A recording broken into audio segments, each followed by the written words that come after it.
listening to the Marketing Personalities Podcast, a podcast for growth-minded entrepreneurs that serves up valuable insight and interviews about aligning your marketing strategy with your personality type. Because here's the deal, you shouldn't have to feel fake and salesy in order to grow your business.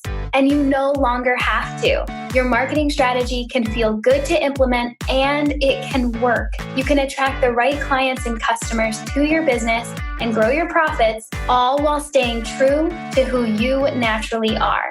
So in the name of honest business growth, bring your unique talents, perspectives, and personality to the table. And join us on this week's podcast episode to discover marketing that feels good for you.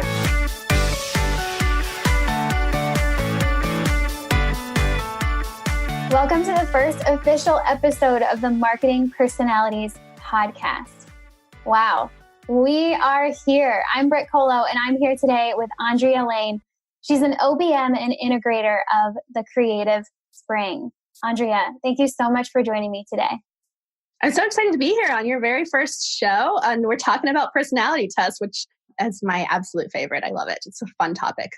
Yeah, and I'm so glad that you're here for this specific conversation. Now, Andrea and I are here today to discuss a specific tribe of personalities, and that's the Analyst tribe. Now, let me back up because I might have already lost a few of you. That's okay. Let me give you some background info.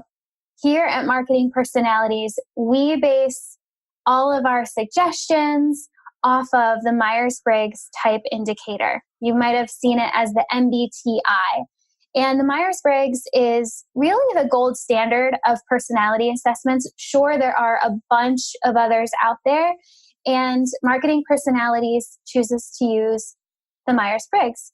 And so how the Myers-Briggs works, just on a very big picture level, is that they have decided that there are 16 main personality types. And then there are 4 categories of those types. I call those tribes, okay? And so today, Andrea and I are here to talk about the tribe called the Analysts.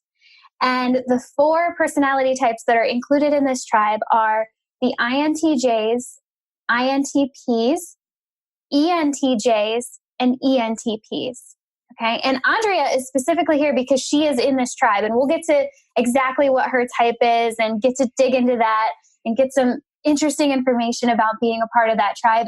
To me, I expect this conversation to be pretty rich because I'm not in the Analyst tribe. I am just excited to get a better understanding of this tribe and of her specific personality type, and you get to listen in.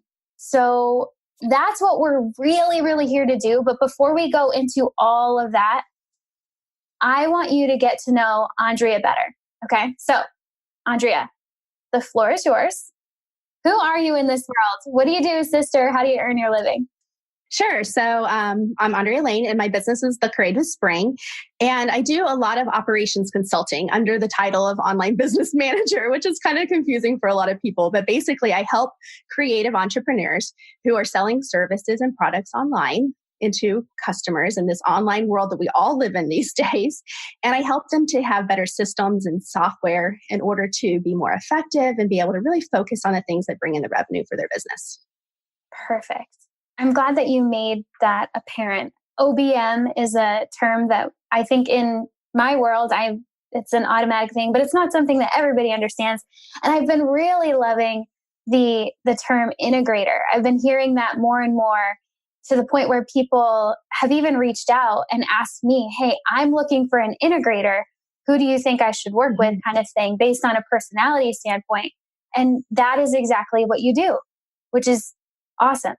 Yeah, and I help tie people from like their operations, and I help them tie that back to their strategy and make sure that we're actually trying to prioritize and accomplish the right goals at the right time with the right foundations. That's perfect. I'm just curious, do you tend to work with those of us, I'll put myself in this boat, those who are creative, more visionary type of people who might struggle with that, taking the big vision and like actually getting it into a structured plan? Is that who you typically serve? Yes. And on top of that, typically these people are people who've been in business for a while and they're already successful, but there's like this messy stress overwhelm that's happening because the back end of their systems aren't really working to support them. And they have these big dreamy goals and they aren't always able to accomplish them. Or if they are, they're not quite sure why. And so I come in, I help them connect all the dots. Perfect. Okay. And this is, once we get to your personality type, your actual personality type, this is all going to make so much sense, which you already know, but I can't wait to get to that part. But before we get there, getting a little ahead of myself, before we get there, tell us about your background story. How did you get to being an OBM and integrator? Yeah, so it's kind of a long story, so I'm going to try to keep it really short. But I've been working in kind of operations in general for probably the last, let's just be honest, about 20 years or so. And I started off in IT consulting and corporate consulting and financial projects for large corporations for a good 11 years. And I kept finding that I was sort of burning out on that. The time was really long. I started having a family and I started to get kind of like antsy and wanting to do something a little more control driven for myself versus being controlled by bosses and all those things that I think a lot of us end up being entrepreneurs for. So I've always been attracted to creative outlets and I'd studied interior design for a little while and I met up with a coach and she helped me figure out like what was it about my job I liked and what was it about my job I didn't like. And we found this whole new thing and I became a wedding florist for 7 years. Oh my goodness. Which is totally outside the box. But it's been really good because what happened is in that business, I learned what it's like to be an entrepreneur, especially a solopreneur. You know, that you're the chief, the cook, the bottle washer, the whole 9 yards. And so I learned through that business how to apply everything I'd learned back in my corporate days to become a really successful entrepreneur. And that business was growing and growing, but it really wasn't aligning with the life I wanted to lead. I wanted to have my weekends and my nights back. And so people started to come to me and ask me, well, how are you running your business so effectively, Andrea? I mean, you're this creative person, yet you're able to like really produce the results that you really want to do and you're growing well. And so I thought, well, gosh, that could be a business, right? So I came back full circle and I took all the stuff I learned in corporate America and I combined it with everything I learned being a wedding florist and running that business for a while. And I became this OBM, which has been really fun. You've essentially been doing this in so many different ways. And now you're really honing in on that skill and providing it to others. Exactly. And I have like a degree in like communications and in management information systems. And so I always say I haven't seen a system that I can't handle. And so I think that's really important when you're trying to tackle people's businesses because you have to be open-minded about what the systems can and cannot do. And you have to be open-minded about maybe trying something different than what maybe is the standard that might fit for them better. And I think that's just all the things that having done a lot of this over the years, it's just I'm using all of that to kind of make those kinds of decisions and help my clients out the best I can. Right. And at this point, it probably feels a lot like second nature. It does. Yeah. It's just innate for me. Mm-hmm. Yeah, that's so cool. Okay. So now let's talk about your personality type. Can you tell us what type you are? I am an ENTJ, which is extrovert, intuition, thinker, judger. Yes. Awesome. Also known as the commander in some frameworks. That's what we call that. So cool. And let me be really upfront, listeners.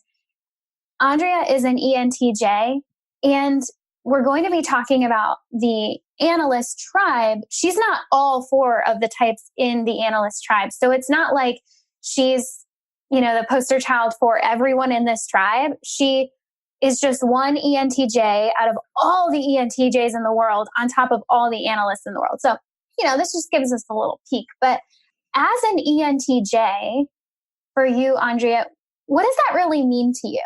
I mean, no one needs to be an expert in this, right? And I tell all of my guests that, you don't need to be an expert in this. That's my job. But I'm curious to know, how do you see that?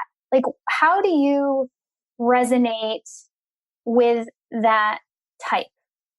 Yeah. So I always tell people I'm kind of a friendly thinker. So I'm always thinking first. And in my thinking, I'm always trying to line things up and make things make sense from like a process and organizational standpoint, but I do it in a really friendly way. I think that comes from me being an extrovert. So that's how I see myself in kind of my role as an ENTJ. Oh, I love how you phrase that. A friendly thinker. I love that. Yeah. Okay, cool.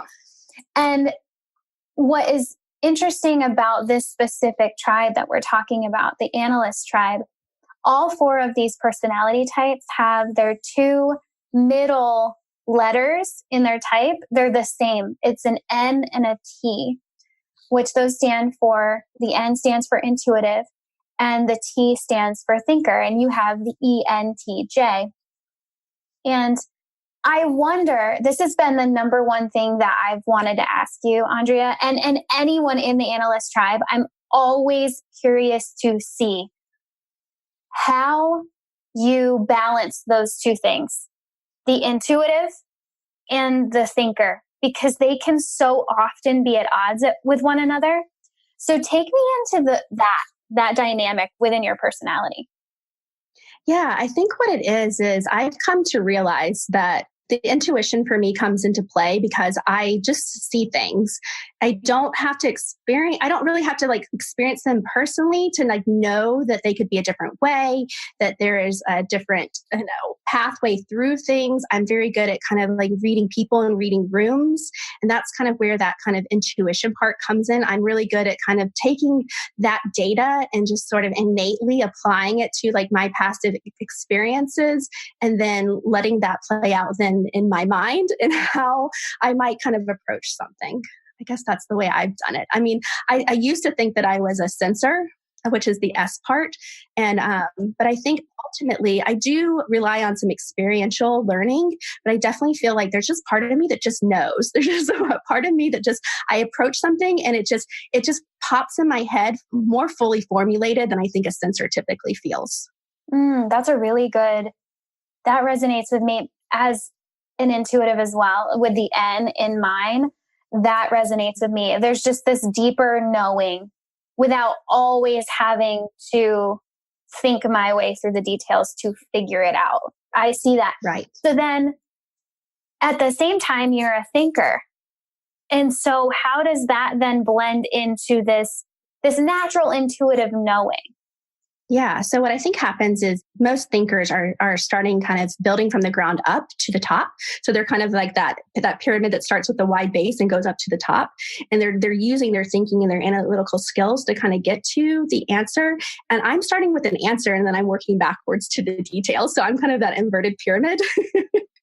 That is a brilliant way. You guys, you didn't just see what I did, but she just explained that. I had a huge, my mind was blown. Because I knew intellectually that is how analysts work. They are super good at the deduction process, seeing the big picture and being able to visualize and physically, actionably chunk down into smaller steps. I didn't realize that's why they did it. That duality between the N and the T. Okay. Yeah. And so I think if you're the sensor side of this, I think what happens is you tend to see all the little things and then you're building it up to the big picture and you're testing things out along the way. And I'm taking it the opposite. I'm taking the big picture and I'm breaking it down. Yes. I get it. Okay. That's super cool. Okay. So I can see how that really could work into the work that you actually do, that deduction process, being able to see the big picture for your clients and even for yourself within your business, deducing down and systemizing everything from both ways, like the big picture down to the small stuff and then working on the small stuff to get back up to the big picture. Correct. I think that's why they're calling us more of an integrator, because that's what you're able to do. So I don't really necessarily need somebody to tell me the how to. I need somebody to tell me what they want their end result to be. And then I can kind of see that big picture and then I can work my way into the how to. Yes. I'm not even an analyst and that seems to resonate and seem true. I can't wait to hear from others who are listening who are also in the analyst tribe to see if they're like, oh my gosh, yes, or what other types of responses they had. That's so cool. And so what I also know about the analyst tribe is that preparation, planning, and strategy are all really feel-good things for you. Absolutely. Yeah. Tell me how the preparation, the planning, and the strategy light you up and how you utilize that in your business. Sure. It's kind of funny because I've been on a little bit of a journey to kind of marry all that stuff together. So approached my business and kind of creating plans and services that worked according to plans. And it made a lot of sense. But what I never did was I never connected it to the strategy until the last probably 6 months or so. And what I realized is that as I started working with clients, they were really having a hard time answering some of the priority type questions I would ask. So I would ask, well, why is this important? And why is this more important than that? And what I realized is that I needed to start with that. And I was struggling with delivering the services without the strategy because not everything wasn't making any sense to me. So I started offering this strategy to action planning that I have my clients do before we do any kind of projects together.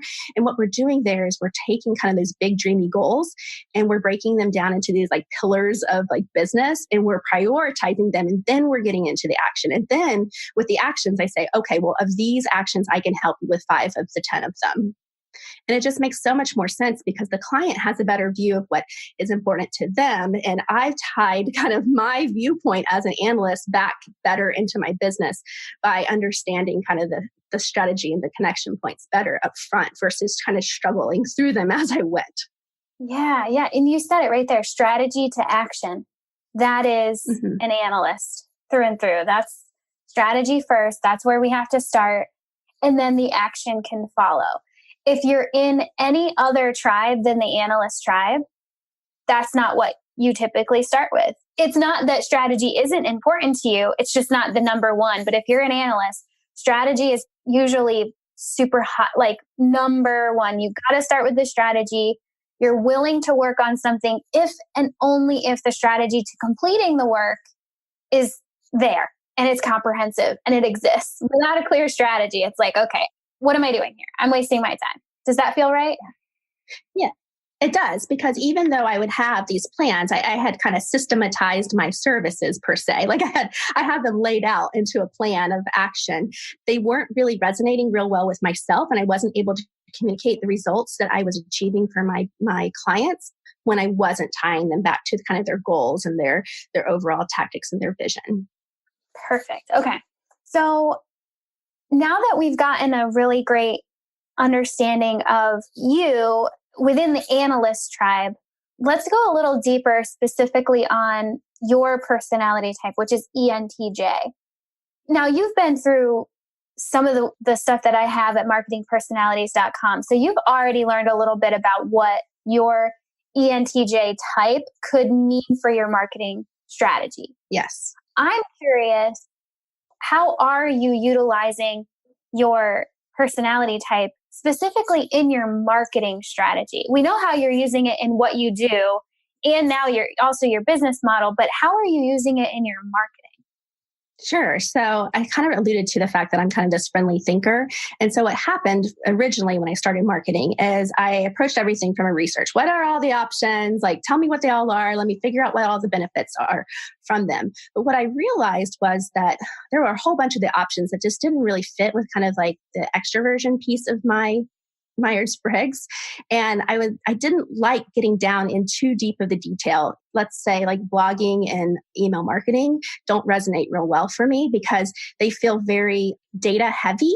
And I just was starting to feel like I didn't have the ability to connect to people through that means. I started to do a lot more things where I could connect to them personally through conversation, through DMs on Instagram, by reaching out to people and having little coffee chats and things like that. So the relationship side of marketing has really been where I have felt the best because it allows me to talk to people and see what they need and see what their vision is so that I can connect to them with what services I can provide. And I think it just all goes back to, again, it's that strategy to action piece. And I found that connection through video and personal connection through DMs and things like that really helped me to kind of get to be able to have the conversations I wanted to have with potential clients. Yeah. And I see that as a pretty solid trend with ENTJs specifically. You are uniquely skilled at getting into that conversation, even online within a Facebook group or a DM, and quickly recognizing what that person needs and stepping into your power as the expert on that thing that they need and attracting and earning them as a client. And I very much admire that about the ENTJ. I'll relate it to my experience. Sometimes stepping into that power as the expert, I see a lot of us struggling with. And I believe it's not within our personality type to fully step into that in the way that I think the ENTJ does. Can we? Like, if we're not an ENTJ, can we step into our power and be the expert in our absolute 100%? It's just going to look a little different than how you do it. And I think how you do it is kind of the way that we imagine ourselves doing it, but it's like, something doesn't fit, but you do it so beautifully. I totally admire that. So has that been a journey? Has that always felt natural for you to show up as the expert and own that? Yeah, I mean, I think this gets into like a whole nother personality type, which we don't need to go into, but I'm a 3 on the Enneagram, which means I'm an achiever. And so it pairs really well with my Myers-Briggs. My vision for my business is to be an expert in the industry that I am in. And so everything that I try to put out there, and I want to be helpful and I want to serve. And that's kind of where my use of my expertise comes into play in my marketing strategy. Like I go on to Facebook groups and I see people struggling with things and I try to be helpful and answer things. But, ultimately it's to help establish that kind of that visibility of expertise. And so, yeah, my whole life, I've always wanted to be that person that people look for. I was a salutatorian of my high school, I'm always trying to be the person that people look to for the answers. See, and that's exactly why this whole thing exists. Marketing personalities exist, because how many times have we all heard, well, step into your power, be the expert that you are. And for the ENTJ, they're like, heck yes, why are you even telling me that? I totally got that in the bag, because that's how you're naturally wired. For the rest of us, that might not make a whole lot of sense, or it might feel really hard to get to that point, and that's okay. I love being able to hear how natural and easy that is for you, and that you've allowed yourself for it to be that easy.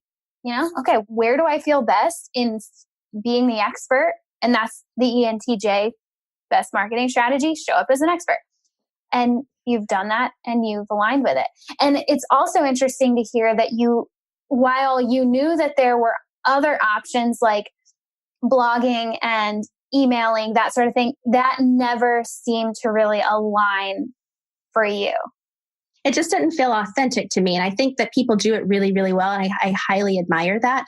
But I felt like I could not get the kind of expertise across along with that friendliness that I wanted it to have through those means of marketing. And it's probably just, a comfort level with the type of like the writing versus the speaking. Like I love to be on Instagram stories and talk, and talk about what's going on in my life and my business. I'm much more comfortable with that than sitting down and writing out a blog outline and writing out the detail there. And that doesn't mean that I don't have those things built in my business, but they're just not prioritized as high as the other things. Yeah, that's awesome. So I'm interested to hear, if I'm going back to this thought of strategy is number one for you. As long as the strategy is in play, you're in. Do you ever struggle with putting that strategy into action? Or do you ever get stuck in that strategy mode of planning, preparing, but then not taking action? Do you see that? A little bit. I mean, I think we all sort of get into that mode of, is it good enough? And I definitely think as an analyst, that piece of it, I want things to be perfect isn't the right word, because they don't have to be perfect, but my version of what I think is good enough is probably a little more towards perfect than maybe what other people's version of good enough is. So I definitely buy into the whole strategy of done is better than perfect, but I feel like I definitely have to have structures in place for me to be able to, and plans in place for me to be able to execute. And that comes from my marketing strategy. I alluded to this, but I systematize all of my projects. So I have Asana boards built out for every type of service that I offer. I have those pre-built out. Now they are flexible in that the person you're working with, the data that ends up going into those structures is very different, but I love having that. And I think that's the J part. I have to have some sort of outline structure or whatever for things to feel successful to me and for it to feel comfortable for me to execute it. Yeah. I mean, I don't recognize the analyst tribe of they're still very much action takers as a trend. And now is a good time to remind everybody, if this is like a new thing for you and you haven't heard me say this line, like I'm a broken record, I feel like I say it all the time, but this still could be your first time hearing it. What we're talking about here are not rules. These are trends. These are simply trends. Andrea is one ENTJ in so many other ENTJs, and every single ENTJ is different. And then every single other person in the world is different. So these are simply trends. These are not rules. I recognize that within the analyst tribe, they're definitely still action takers.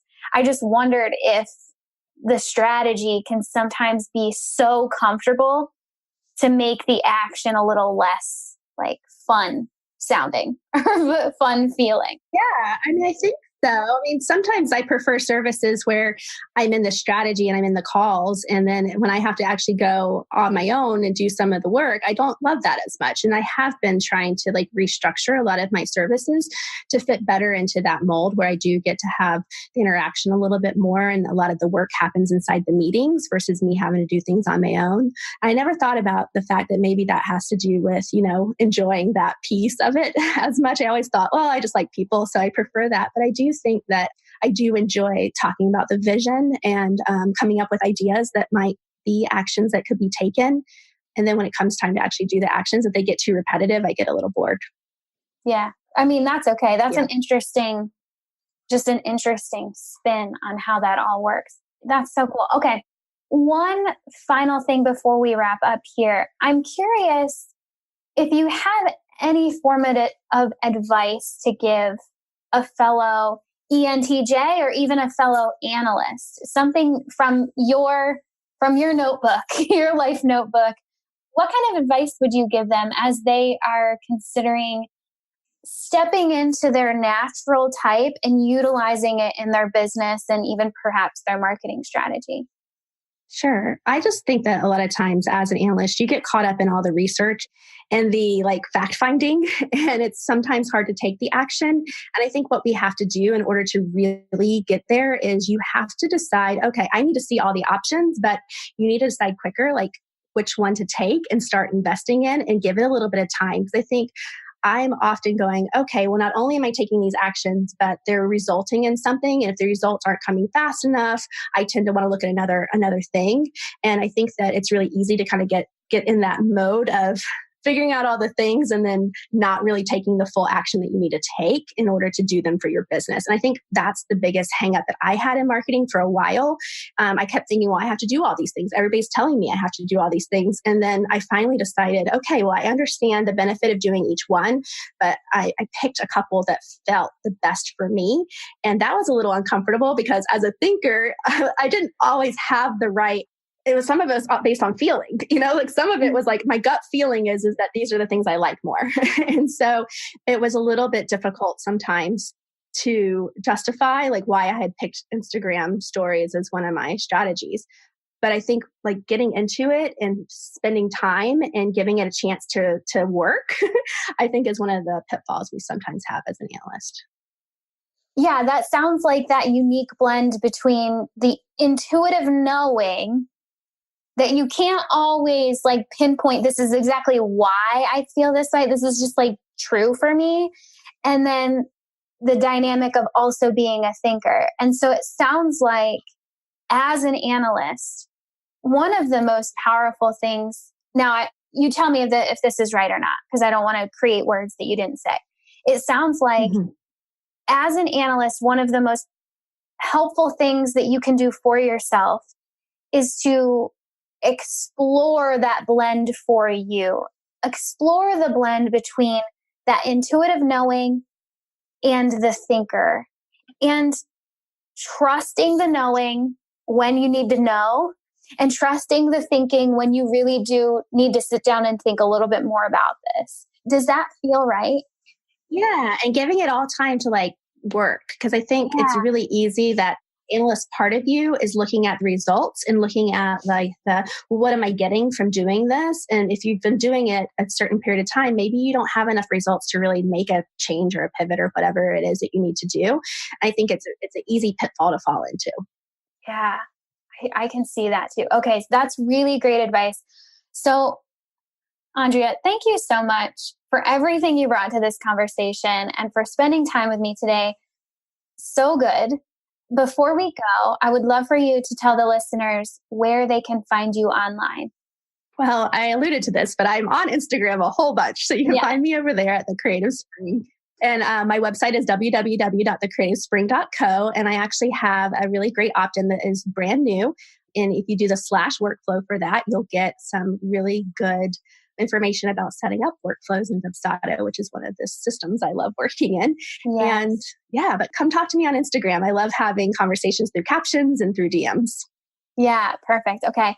So I just want to reiterate what she just said. She's got a new opportunity, a new offer for you, free workflows for Dubsado. If you don't know what we're talking about, friends, go find yourself a Dubsado. Dubsado is it's so good. An incredible platform. I don't even know what to call it anymore because it just does so many. It's a customer relationship management system. That is what it is. It just does so many things all at once. And I'm a huge Dubsado. Just so you know, we'd love to be sponsored by Dubsado. Just throwing that out into the universe, but we're not sponsored. Let's do it. We just love Dubsado. I do. Andrea does, and she, as her ENTJ strategist kind of person, she does workflows for businesses. And one of the softwares that she uses is Dubsado. And you can go get some really great information about how to set up Dubsado from her at thecreativespring.co/workflow. Okay, so you heard her. Go check her out. And to find out a bit more about a marketing strategy that feels good to you, you've got to go visit marketingpersonalities.com.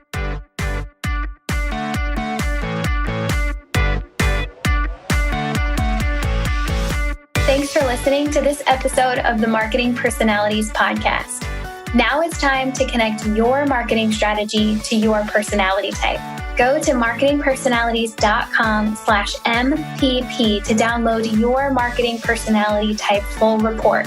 Use the code MPP at checkout to get $10 off. And that's a super special code for podcast listeners as a way to say thank you for being here. In your full report, you'll learn about your personality type, how it relates to the work you do, what your best marketing strategy includes so you can start implementing it right away, what your worst marketing strategy includes so you can avoid it, and so much more. Go to marketingpersonalities.com/MPP to get your full report and use the code MPP at checkout to receive $10 off your purchase. And one more thing before you skip on to the next podcast. Would you please share this episode with your entrepreneur friends who also need to feel good about their marketing strategies? Take a quick screenshot of your podcast app right now and share it out via text, Facebook, or my favorite, Instagram. Remember to tag me at Marketing Personalities in the photo so I can be sure to send you a huge high five and thank you for sharing the love. This podcast is edited and produced by the Podcast Engineers. They're pretty great, and you can find them at podcastengineers.com. That's all for now. Thanks as always for listening, and I'll catch you back here next week on the Marketing Personalities Podcast. Love ya. Bye.